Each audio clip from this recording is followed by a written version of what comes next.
Bonsoir Madame, Monsieur. Merci d'avoir pris le rendez-vous de l'information sur Eden TV. Le lundi prochain, ce sera au tour des candidats au bac de composé dans les épreuves écrites. Comment se sont passés les préparatifs au collège Père-au-Pierre de Godomain?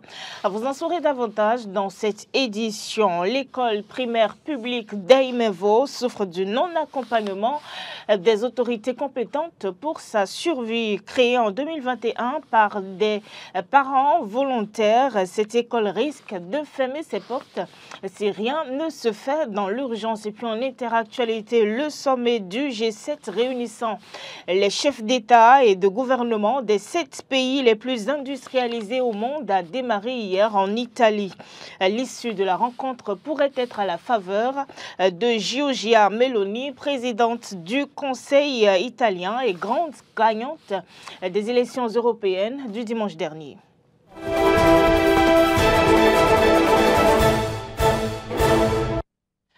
Merci Madame, Monsieur d'avoir pris le rendez-vous de l'information. Les candidats au baccalauréat pour la session normale de 2024 passeront leurs épreuves écrites du lundi 17 au jeudi 20 juin prochain. Arthur Wendo est allé faire le constat au niveau du collège Père-au-Pierre de Godomain.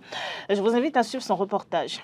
À quelques jours du lancement du baccalauréat, session de juin 2024, la vie des futurs étudiants ici au collège Père-au-Pierre est marquée par une organisation particulière. On a fini avec les travaux dirigés. Tout le reste, c'est les révisions. Et pour faire les révisions, les différentes classes sont compartimentées pour que le groupe soit encore plus restreint pour un meilleur suivi de chaque apprenant. Les candidats ici semblent être sereins. Nos professeurs nous ont déjà assez rassurés quant aux événements qui pourraient survenir au bac. Nous sommes tous assez outillés pour pouvoir affronter n'importe quelles épreuves parce que nos professeurs nous ont aidés à faire les révisions, on a bien appris. En plus, ils nous ont encouragés. Je suis plus ou moins prête. Parce que on a traité assez d'épreuves, on a vu assez de situations. Je pense qu'il faut réviser les cours, mettre le temps à profit, ne pas être trop distrait et se concentrer. Bien que des mesures fermes soient prises, le censeur demande aux parents de continuer d'accompagner les apprenants dans leur mission. À l'endroit des parents, pour les candidats au baccalauréat, je voudrais demander que les parents veillent d'abord sur leur santé. Sur leur santé, parce que le stress est aidant. Nous sommes en période de pluie et tout cela fait qu'à des moments donnés, les enfants commencent par des signes de pâlure ou bien quelques mal et puis ce n'est pas bien. Donc qu'ils veillent sur leur santé. Je demanderai également aux parents d'être très attentifs à ces derniers moments, c'est-à-dire il ne faut pas rabrouer les enfants. Il faut essayer de les cajoler un peu. Il faut essayer d'être plus tendre. À l'endroit des candidats, il indique que ce n'est pas maintenant qu'il faut courir pour aller suivre toutes les formes de travaux dirigés. Ce n'est pas le moment de se disperser. Aller courir pour les TD, dans tel établissement, à gauche, à droite, non. Ils sont en pleine révision certainement dans leur école et ça leur suffit. Qu'ils revoient les TD, les devoirs traités au cours de l'année, les compositions traitées au cours de l'année et l'exercice. Les candidats ne devraient pas se dire qu'ils connaissent tout, mais plutôt continuer la préparation jusqu'à la veille. Les apprenants de l'école primaire publique d'Aimevo étudient dans de mauvaises conditions et pour cause, l'école se trouve dans un état de délabrement et à cela s'ajoutent bien d'autres difficultés qui sont exposées dans ce reportage d'Arthur Wendo. Ici nous sommes à l'école primaire publique d'Aimevo, située à Godomain, Vontalon. Une école délabrée. Et pourtant, ces apprenants y sont pour acquérir le savoir. L'école a été créée en 2021, septembre 2021, par la population, compte tenu d'une situation qui est venue les encombrer ici. Et la société SDN est venue occuper le lieu et la population s'est révoltée. Ils ont initié en même temps les bâtiments. Donc c'est de là qu'ils nous ont sollicité à garder les enfants.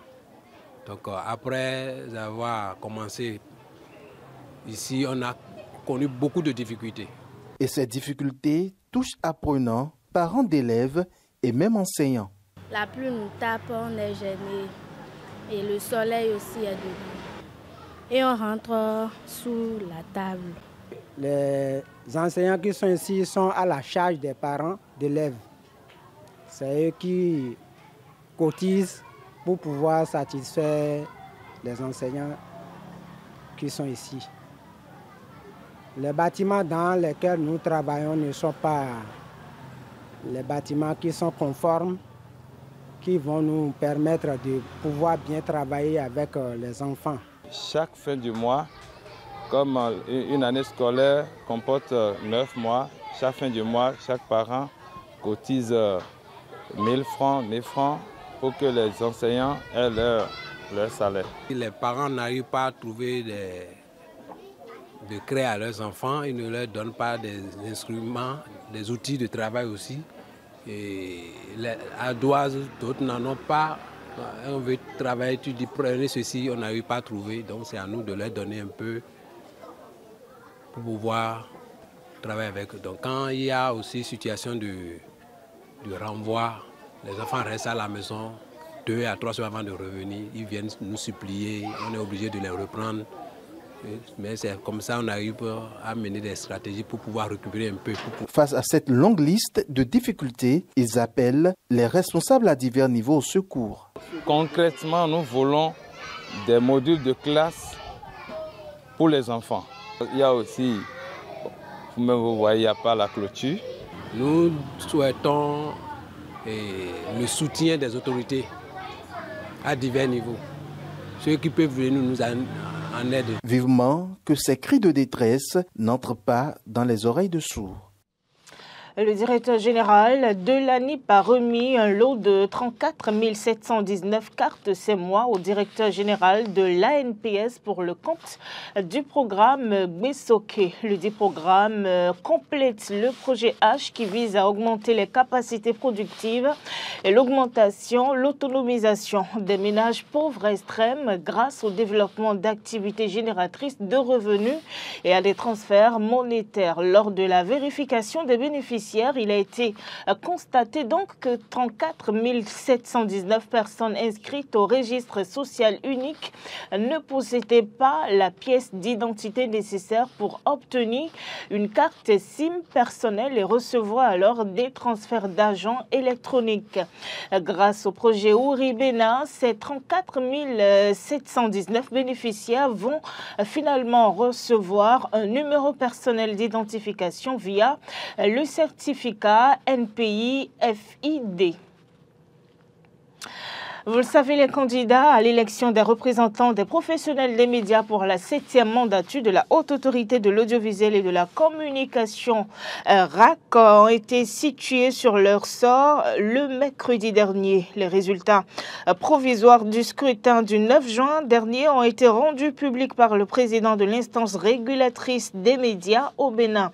Et dans la catégorie presse écrite, Basile Chiwazo a remporté l'élection avec 207 voix contre 204 pour son concurrent Franck Bochemé. Pour la catégorie audiovisuelle, Armand Rousseau a été plébiscité avec 411 voix. Il dévance l'actuelle présidente de l'UPMB, Zakiat Latunji, qui, elle, a réuni 90 voix. Enfin, dans la catégorie des techniciens de télécommunications, c'est Lionel Begomde qui a été élu avec une voix de 220 contre 37 voix pour Semasagi Modeste qui vient en deuxième position. Je vous invite à suivre un extrait des proclamations lues par Rémi Prosper Moretti, président de la RAC. La catégorie presse écrite, Chibozo Basile. Pour la catégorie audiovisuelle, Oussou Godonou Armand. Pour la catégorie des techniciens des télécommunications, Begonoudé Asseris Lionel Todji. Article 3. Les candidats disposent d'un délai de 48 heures pour formuler par écrit devant la Cour suprême leur recours relativement au déroulement et aux résultats provisoires du scrutin. Article 4. Les résultats définitifs seront proclamés à l'issue de la gestion du contentieux par la Cour suprême au plus tard 10 jours après le scrutin. Article 5. La présente décision prend effet pour compter de sa date de signature. Elle fera l'objet d'une large diffusion et sera publiée au journal officiel. En interactualité, le sommet des chefs d'État et de gouvernement du G7 a démarré hier en Italie. L'Allemagne, le Canada, les États-Unis, la France, l'Italie, le Japon, mais aussi le Royaume-Uni, affaibli par les deux grandes crises qui secouent actuellement le monde, veulent courtiser l'Afrique. Gens qui sont plutôt affaiblis. Le premier d'entre eux, c'est Emmanuel Macron, mais on peut aussi citer le Canadien Justin Trudeau, le Britannique Rishi Sunak, même Joe Biden, qui est en sursis. On attend la présidentielle à l'automne. Il y a aussi les crises en Allemagne, au Japon. Et dans tout cela, vous avez effectivement la première ministre italienne, Giorgia Meloni, plutôt en forme, et puis des chefs d'État africains aussi qui ont été invités. Alors, je vais m'intéresser à eux plus particulièrement. Il y en a deux qui sont assez proches des États-Unis, le président mauritanien Mohamed Ould Ghazouani, dont le pays a renforcé son partenariat avec l'OTAN et s'apprêterait même peut-être à accueillir les soldats américains qui quittent actuellement le Niger. Il y a aussi le président William Ruto, dont le pays a obtenu le statut de non-membre de l'OTAN, récompense pour son engagement en Haïti, engagement sécuritaire financé par les États-Unis. Il y a aussi le président tunisien Kais Saied. On sait que la Tunisie s'est rapprochée de l'Italie pour combattre justement les flux migratoires. Présent également le président algérien Abdelmadjid Tebboune. Alors, l'espace méditerranéen est très important pour le G7, pour l'Italie. Et il faut savoir que Abdelmadjid Tebboune rappelait plutôt qu'il a initié donc un nouveau bloc au Maghreb avec la Tunisie et la Libye. Alors l'enjeu de ce sommet du G7 pour l'Afrique, eh bien, il s'inscrit dans le sillage d'un cap impulsé par la chef du gouvernement italien, c'était au début de l'année, lors d'un sommet Afrique-Italie. Et de quoi s'agissait-il? Eh bien, tout simplement de se focaliser donc sur cette crise migratoire qui pose problème, également de consolider les liens avec l'espace méditerranéen et puis de soutenir le développement du continent. D'ailleurs, ce matin, Giorgia Meloni a annoncé un accord avec la Banque africaine de développement. Écoutez-la.